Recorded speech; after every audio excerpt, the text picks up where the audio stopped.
चलबे है मटक मटक के ताको छोरा तोरा देखे नज चलबे है मटक मटक के ताको छोरा तोरा सब छोरा भेलो दीवाना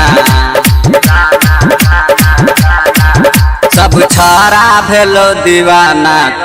सुता के ले तो बोरा सब छोरा भेलो दीवाना सुता के ले तो बोरा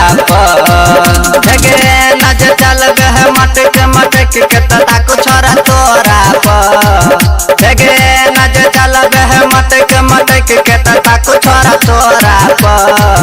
सब छोरा भेलो दीवाना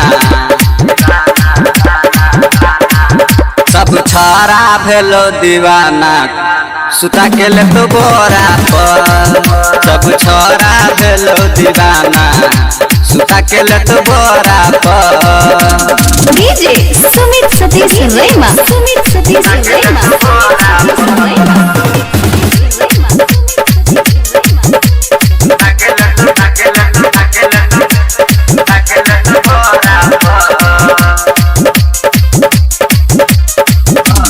सोलह के जवानी छौगे 36 के कमर देखे में लागे छे बहरी सुनर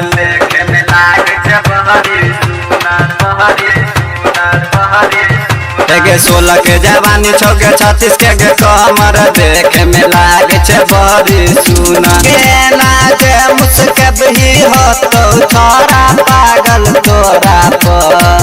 नाचे मुस्कब ही हो तो छोरा पागल तोरा सब छोरा भेलो दीवाना सब छोरा भेलो दीवाना सुता के ले तो बोरा सब छोरा भेलो दीवाना सुता के ले तो बोरा डीजे सुमित सतीश रैमा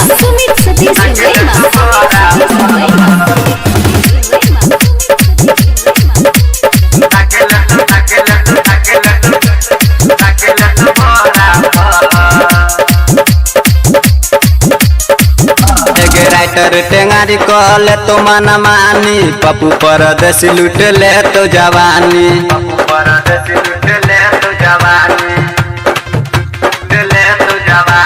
राइटर टेंगारी कहले तो मना मानी पप्पू परदेसी लूट ले तो जवान देखे कहे हो के घूरन जादव बैसन कोरा देखे कहे हो के घूरन जादव बैसन कोरा सब छोरा भेलो दीवाना सब छोरा भेलो दीवाना सुता के ले तो बोरा सब छोरा भेलो दीवाना सुता के ले तो बोरा